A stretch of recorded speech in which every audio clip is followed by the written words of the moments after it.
People have often wondered how the world of Jinn spirit supernatural beings looks. I have also been asked this question over the past few years. So today I have decided to write an article briefly explaining how the unseen world of jinns looks, inshallah. People may have assumptions about how the unseen world of jinns may look. Some people may speak of dreams they have had of unique worlds, which they may assume is the world of jinns. But there are only two ways, in my opinion, to confirm how the world of jinns really looks. 1. You go there directly and see it with your own eyes. 2. Having a teacher who went to the jinn world and whom you wholeheartedly trust explains to you how the world of jinns looks, inshallah. I will not talk about how I got my information on the world of jinns.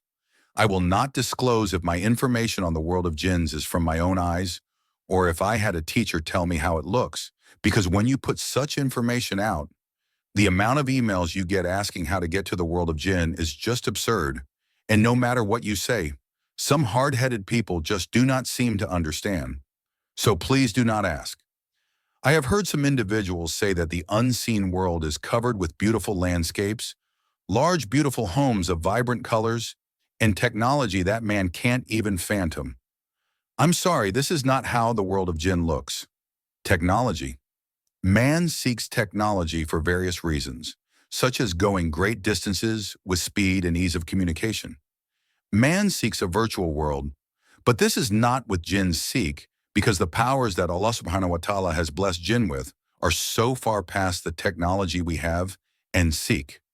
Jinns can travel the world in a matter of seconds.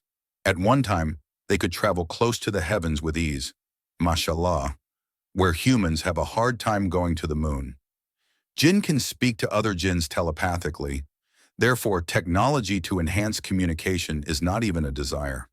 We often assume that if we have something or seek something, jinns have it or have a better version of it. But this is so far from the truth when it comes to the jinns in their world. How the jinns lived thousands of years ago is exactly how they live today. Yet they still surpass us in various ways due to how Allah subhanahu wa ta'ala created them, not because of some advanced or secret technology. The world of the jinn, when we speak about jinn, we are often told that jinn resides in places like deserts, valleys, caves, mountains, and unpopulated forested areas, etc. Jinns also reside in other places that they may have taken over, such as abandoned buildings. But these are not considered top jinn residing areas. These areas are considered outside of the jinn habitat, and they are still not limited to the jinn dwelling area. For example, most humans live in the city, in neighborhoods, etc. But every now and then, you hear about an individual or a family who decided to move far away from humans and live in an area that is not too populated, such as a cabin in the woods, etc. It is the same for jinns when they take over abandoned buildings, even though these are not jinns' actual habitat. Various jinn take over such places to be away from other jinns. Now, when a human enters and/or has access to the jinn world, upon entering it, they will not see beautiful homes and paved roads. Jinns don't drive and don't use transportation, so paved roads are not of importance. What they see are the same things we humans consider the area of high jinn activity: valleys, mountains, caves, forested areas, etc. It just depends on what part of the jinn world one has entered. Once in the unseen world, depending on where you are in this world upon entering the unseen world, what you will see in the world of jinns is similar to what you see in the area you were upon entering the unseen world. You may see mountains that have many holes in them, caves. These are the homes of jinn. If in a valley one may see large dark holes in the ground, or see caves as well, which are also homes of jinn. If in forested areas, one may see trees much larger than the trees in our world, with bigger branches and leaves, trees that go very deep in, and these too are the homes of jinn. What you do not see is neighborhoods as we humans have. They have nice homes, driveways, windows, parked cars, and beautiful landscapes, etc. I will give an example. Imagine you are walking in a large, flat, deserted area that is away from human homes and human life. It is around 10 p.m. The sky is clear so you can see the stars well with ease. The air is nice and crisp, with a cool breeze brushing up against you as you enjoy your brisk walk. Suddenly, the place you were in changed. You see mountains in the distance that you did not see earlier. The ground you were walking on is not as solid or grassy as it may have been, but more unpaved and sandy. The sky looks darker, and the stars you saw not too long ago seem further away and do not shine as bright. The cool breeze you were enjoying just seconds ago seems to have vanished, and the air you're breathing feels a bit heavier. As you continue to walk, you get closer to the mountains and see large holes in them, hundreds of holes in them, which you may consider caves. Near these holes, you see thick shadow figures moving, which leaves you surprised because for as dark it is, you still can spot these thick shadow figures moving with great speed. But in your mind, you think your eyes are playing tricks on you. As you continue your walk, you suddenly feel that cool breeze brushing up against you as you did just moments ago, with that short pause of no breeze, which seemed to last only a few short seconds. You look at the sky. The stars are shining with beauty, and the mountains with large holes you had seen in the distance are no longer there. You assume your eyes are playing tricks on you because you're tired. So you lift your arm to see the time on your wristwatch and realize it's 3 a.m. You have been walking for nearly 5 hours, yet you are in the same place you were when you started your walk. This is an example of a person entering the Jinn world. The holes they saw in the mountain were individual homes of Jinn and/or jinns and their family. In the world of Jinn, their mornings are not as bright as ours, and their nights are a bit darker, depending on the location of the Jinn world one enters. The setting will be similar to our world, but specific things in their world will appear much bigger, such as trees, mountains, etc. Also, the overall outdoor look of the unseen world will not be as vibrant and rich in color as ours. While they do have colors, as our world does, such as the color of leaves, grass, and the sky in our world, they are more vibrant and alive, so to speak. And in their world, colors seem a bit duller, but certainly there is no lack of color. Jinn kingdoms. I have heard some individuals say that Jinn kingdoms consist of beautiful large castles similar to the ones that have existed in our world. I am sorry to say this, but that is so far from the truth. We need not forget that jinns have been on this earth far longer than humans have, and before we humans were placed on this earth by Allah subhanahu wa ta'ala, jinn lived then the same exact way they live now.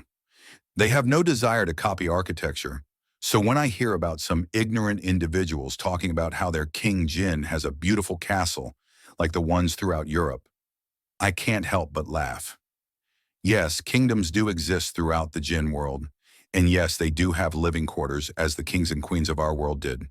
But they are in no way similar to the beautiful castles that we humans have had.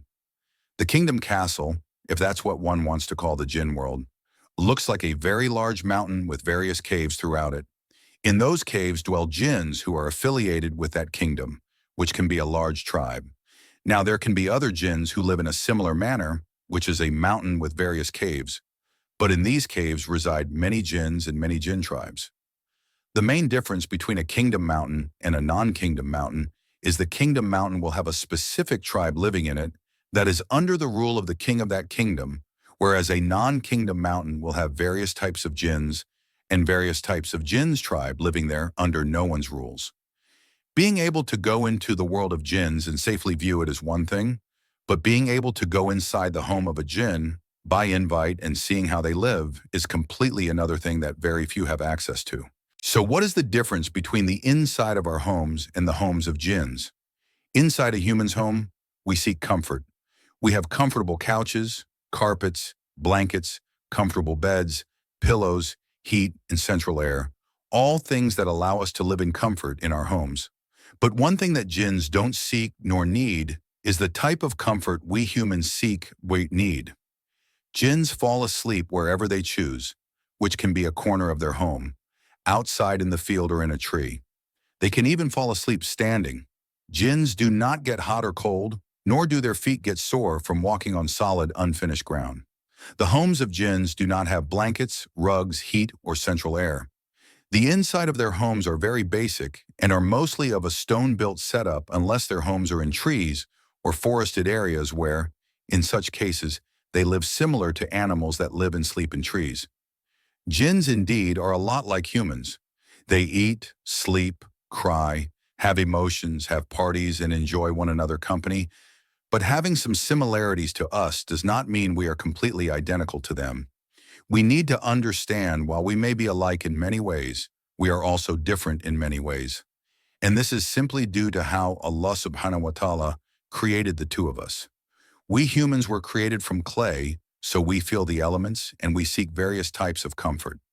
Jinns were created from smokeless fire, thus allowing them to have abilities and live in a fashion we could not imagine nor would we desire. At the end of the day, we were created by the one and only Creator, Allah. We were created with clay and jinn from smokeless fire. Allah subhanahu wa ta'ala made us similar and different in various ways. But regardless of our similarities and differences, there are some major things we, two creations of Allah, have in common. Mankind and jinn will return to Allah subhanahu wa ta'ala and have to answer to Allah subhanahu wa ta'ala. We are the only two creations of Allah that will enter either heaven or hell. We are the only two creations of Allah that will be judged based on the good and bad we did in this world. Allah has given both mankind and jinn free will. Allah has allowed us to make our own decisions. Allah has allowed us to determine where we will dwell once we leave this world. Heaven or hell, mankind, what will you choose, jinns? What will you choose? May Allah guide us both. Ameen.